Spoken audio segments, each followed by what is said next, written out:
Buenas tardes. En primer lugar, miles de disculpas por la hora,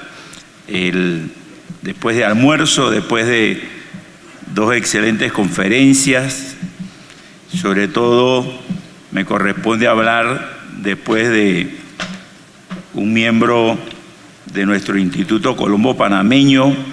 radicado en Chile, que como muy bien dijo, ¿verdad?, fue hecho bajo la dirección en los problemas de responsabilidad civil del profesor Javier Tamayo Jaramillo y de Maximiliano Aramburo. Antes de comenzar, me es de carácter obligatorio realizar el respectivo saludo a los máximos exponentes del Instituto Colombiano de Responsabilidad Civil y del Estado. Me refiero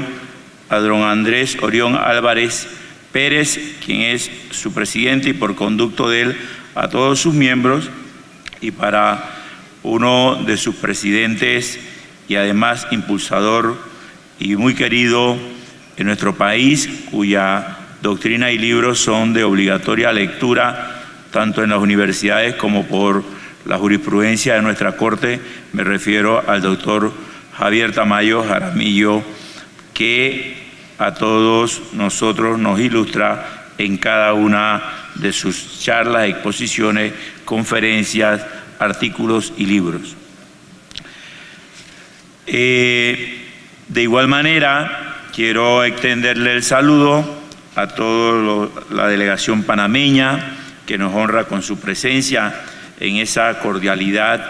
amical que hemos realizado. Por una parte, el IARCE con el Instituto Colombo Panameño de Derecho Procesal, donde ya tenemos 3 años de llevar en nuestros congresos la representación del IARCE para desarrollar en nuestro país este tema que, como lo voy a manifestar en el desarrollo de la breve tiempo que tengo para nuestra conferencia, de cómo el IARCE y el Instituto Colombo Panameño impulsan esa alianza que esperamos sea más fructífera para el desarrollo de la responsabilidad civil por parte de la academia en nuestro país. Pero antes de eso, de entrar a analizar los avances jurisprudenciales, me es de responsabilidad como panameño hacer referencia a un panameño ilustre que brindó de igual manera mucho beneficio al desarrollo del constitucionalismo colombiano, y me refiero a don Justo Arosemena Quesada, quien el país le ha conmemorado sus 200 años de su natalicio, y que precisamente el Día de los Abogados, que es el 9 de agosto en Panamá, lo dedicamos a ese panameño ilustre que aportó mucho al constitucionalismo panameño a través de su obra magna, el Estado Federal, pero desarrolló mucho tanto el constitucionalismo en Colombia como el derecho comercial, a tal punto que el Código de Comercio, hasta recientemente vigente en Colombia, fue obra de ese ilustre panameño. Me refiero a don Justo Arosemena. Para comenzar, quiero señalar que el desarrollo de la jurisprudencia del problema de la responsabilidad civil en Panamá ha sido muy reciente. Y a pesar de que en Panamá no teníamos una norma que consagrara a nivel constitucional un artículo como lo consagra el artículo 90 de la Constitución colombiana o el artículo 34 en su inciso segundo de la Constitución chilena, el desarrollo de la jurisprudencia de responsabilidad civil en Panamá comenzó por allá por los años de 1967, que fue la primera sentencia que reconoció un aspecto importante de la responsabilidad civil, que es el daño moral. En esa sentencia se señala por primera vez que para los efectos de plantear la cuantía del daño moral se establecía la mitad del daño material, de manera que fue la primera sentencia que se condenó por daño moral en Panamá. La segunda sentencia que de igual manera se establece la condena del daño moral fue la sentencia del 19 de mayo de 1977, en donde se condenó por daño material a 9.550 balboas y al daño moral por 5.000 balboas. Esta es una sentencia importante porque por primera vez se condena a la compañía de seguro, a la Compañía General de Seguro y a su representante legal. Para el año de 1994 ya se había dado un hecho importantísimo, y ese hecho importantísimo, por eso me apoyo aquí con la lectura, es que para ese año 1994 se había adicionado al Código Civil panameño el artículo 1644A a través de la ley 8 el artículo 8 de la ley 18 del 31 de julio de 1992. Quiero señalar aquí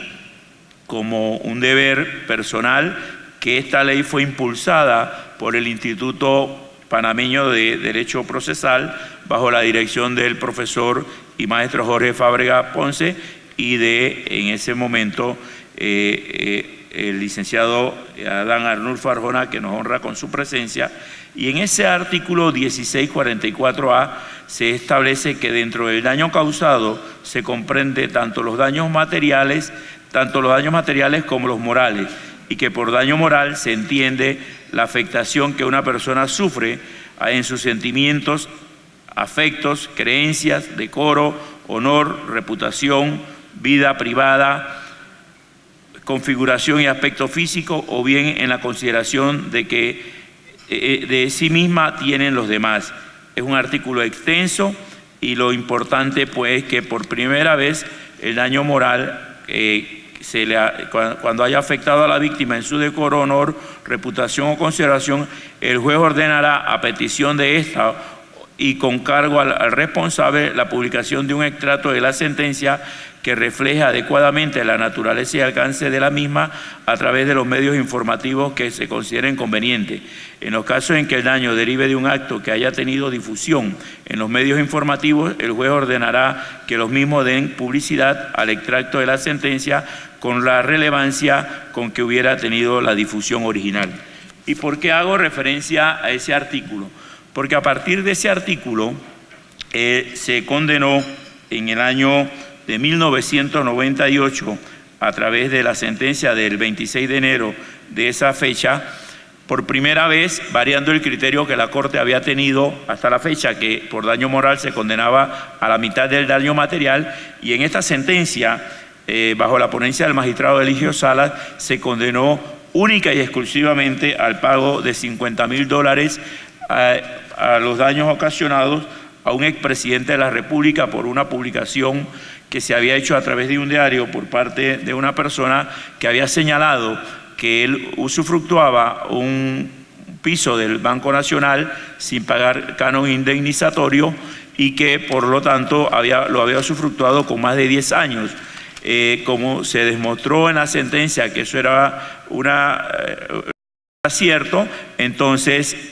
la Sala Civil de la Corte Suprema de Justicia condenó al pago de $50.000 a favor del señor Demetrio Basilio Lacas. Pero ¿qué ocurrió a partir del año 94? A partir del año 94 se elevó por parte de un magistrado del Tribunal de Apelaciones de la Esfera Civil una consulta de constitucionalidad sobre un artículo del Código Judicial. Y en esa consulta de constitucionalidad, el Pleno de la Corte Suprema de Justicia señaló un aspecto importantísimo que quisiera hacer referencia. El Pleno señaló que correspondía a la responsabilidad civil a los hechos o perjuicios ocasionados por el Estado, quien debería responder subsidiariamente. Y el Pleno hace referencia entonces a un aspecto importante en donde también intervino el magistrado, el profesor Fábrega Ponce, que fueron las reformas constitucionales que se hicieron a la Constitución de 1972 en el año de 1983. Allí se introdujo en esa reforma la norma que ahora corresponde al artículo 206 de la Constitución, que le da competencia a la Sala Tercera de la Corte Suprema de Justicia y que es del contenido siguiente. La jurisdicción contencioso-administrativa respecto a los actos en que incurran en ejercicio de sus funciones o pretextando ejercerlas los funcionarios públicos y autoridades nacionales, provinciales o municipales y de las entidades autónomas o semiautónomas. A tal fin, la Corte Suprema de Justicia, con audiencia del Procurador de la Administración, podrá anular los actos acusados de ilegalidad, restablecer el derecho del particular violado, estatuir nuevas disposiciones en reemplazo de las impugnadas y pronunciarse perjudicialmente acerca del sentido y el alcance del acto administrativo o del valor legal. ¿Por qué hago referencia a esta norma? Porque esta es la norma que le asigna la competencia a la Sala Tercera a través que conoce de las demandas de responsabilidad patrimonial contra el Estado o contra el órgano del Estado. Y esto es importante porque a partir de esa consulta de constitucionalidad hubo una sentencia muy importante, que fue la sentencia del 2003, en una demanda que se había interpuesto por parte de los trabajadores del diario La Prensa contra el Estado, es decir, contra la Policía Nacional, por haber intervenido la Policía Nacional durante febrero del 2018 hasta febrero del año de 1988 hasta 1989 se cerró el diario La Prensa. Los trabajadores del diario La Prensa, representados por Roberto Acosta y otras, demandaron al Estado en primera instancia el juez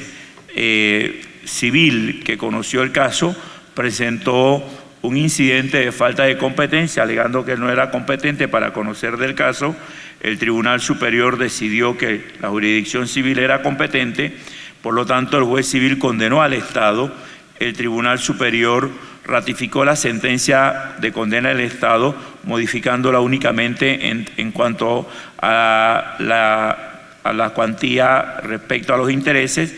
Pero cuando esto llega a la Sala Tercera, a la Sala Primera de la Corte Suprema de Justicia, que es la que conoce de los asuntos civiles, la Sala decreta, sobre la base del artículo 733 del Código Judicial, la nulidad de todo lo actuado, señalando que la competencia era de la Sala Tercera de la Corte Suprema de Justicia.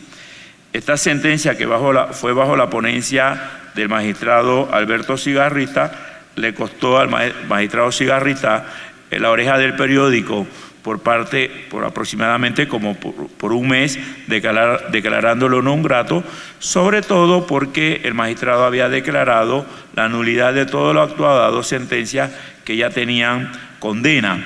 Sin embargo, creo que la actuación del magistrado en ese momento y de la sala fue correcta, fue ajustada tanto al artículo 97, en aquellos momentos era el artículo 98 del Código Judicial, y al artículo 206 de la Constitución Nacional. ¿Qué ocurrió después de ese momento, que podríamos señalarlo, que es el momento a partir del cual la Corte Suprema, a través de la Sala Tercera, conoce de las sentencias de responsabilidad patrimonial del Estado? Bien, la primera sentencia de interés que se presenta por parte de los particulares contra el Estado fue a raíz de un acontecimiento que ocurrió el 23 de octubre, creo que del año 2008, en donde se incendió un autobús cuya concesión la otorga el Estado,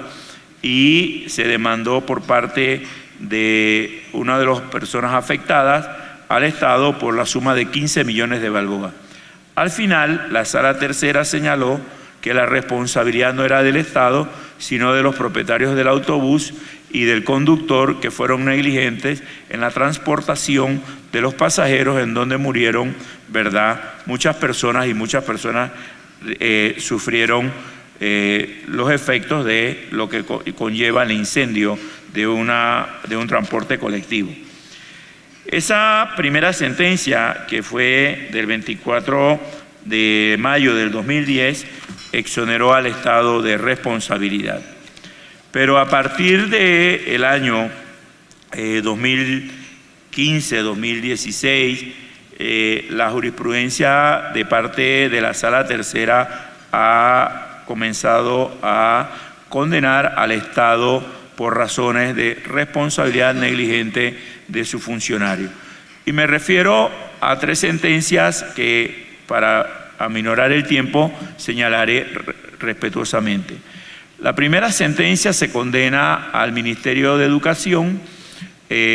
como ente del Estado por la caída de un muro que le ocasionó la muerte a un estudiante en un colegio primario. Allí la condena al Estado se hizo sobre los efectos del daño material y del daño moral a los padres de la menor, señalando la condena en aproximadamente 100.000 balboas de daño moral y los daños materiales. Otra condena importante que se dio fue al Estado a raíz de un problema de responsabilidad médica en el hospital público que se llama Hospital Santo Tomás, en donde una persona fue ingresada por problemas de colon, luego se le agravaron, hubo una negligencia de parte del diagnóstico médico porque la persona iba a ingresar a la sala de cirugía el 25 de enero, el 29 se recibió una contraorden de la médico señalando que ella le iba a dar tratamiento normal, la mandaron para su casa, regresando el 29 de enero, internándola, y murió entonces el 24 de marzo. Allí la condena al Estado fue por la suma casi de 260.000 balboas por daños materiales y daños morales. De igual manera se ha condenado a la Policía Nacional por razones del exceso en el uso de las herramientas. Se condenó al pago de 630.000 balboas con 69 centavos. Se trata de una persona que se bajaba de un autobús de servicio público. La policía, a un joven de 20 años, ¿verdad?, lo ordena que se suba al patrulla, y cuando estaba en el patrulla, el policía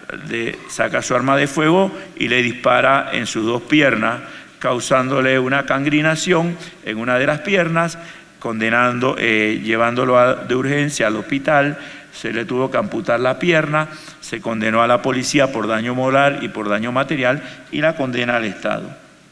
Y finalmente, y me detengo en esto, hay un proyecto de sentencia, por lo tanto me refiero a que es un proyecto, sobre todo por el hecho de que en este caso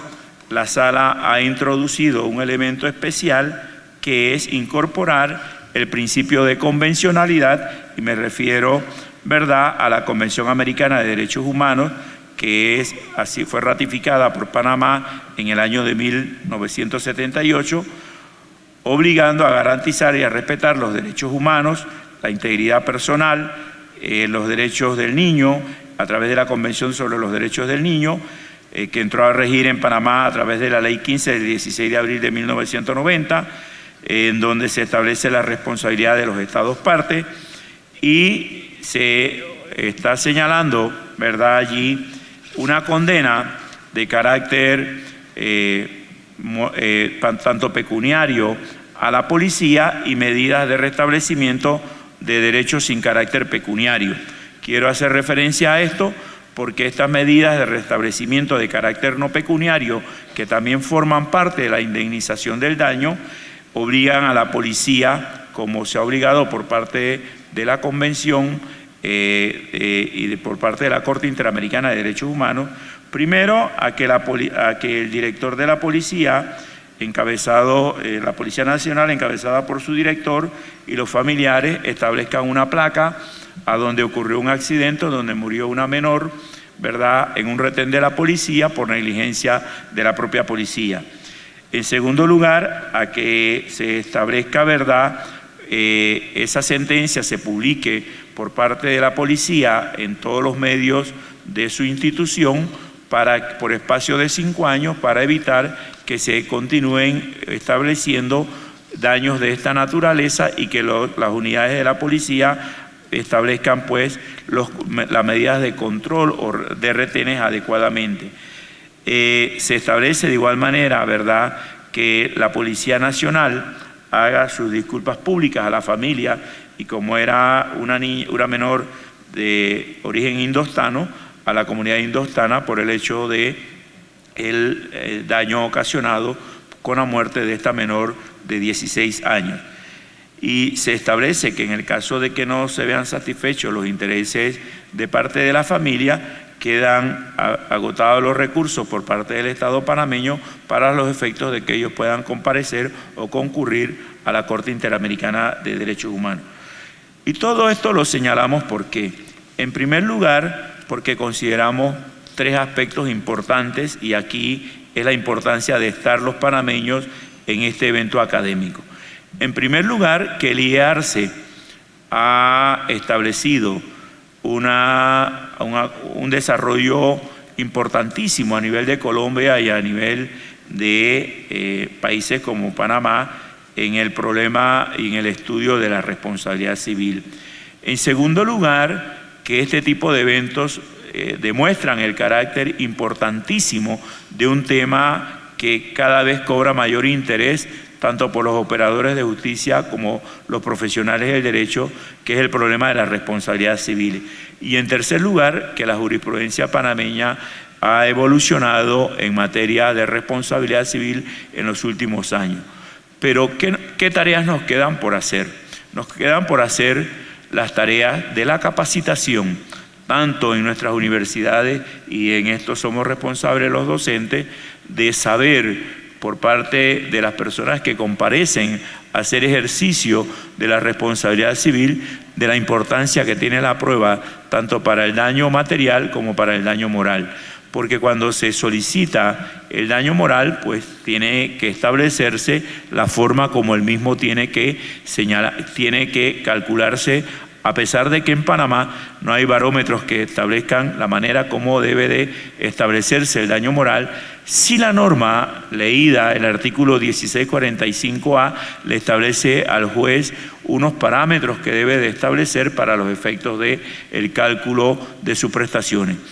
Con esto pues creo haberles actualizado de la manera como en Panamá avanzamos en el desarrollo del estudio de la responsabilidad civil, manifestando 2 aspectos importantes. Lo que había ocurrido de 1960 a la década de los 90, lo que ocurrió después de la reforma al Código de Procedimiento Civil y a la Constitución, y el desarrollo jurisprudencial que la Sala Tercera ha tratado de incursionar en los últimos años de nuestro país. Cualquier pregunta, estamos a la orden. Muchas gracias.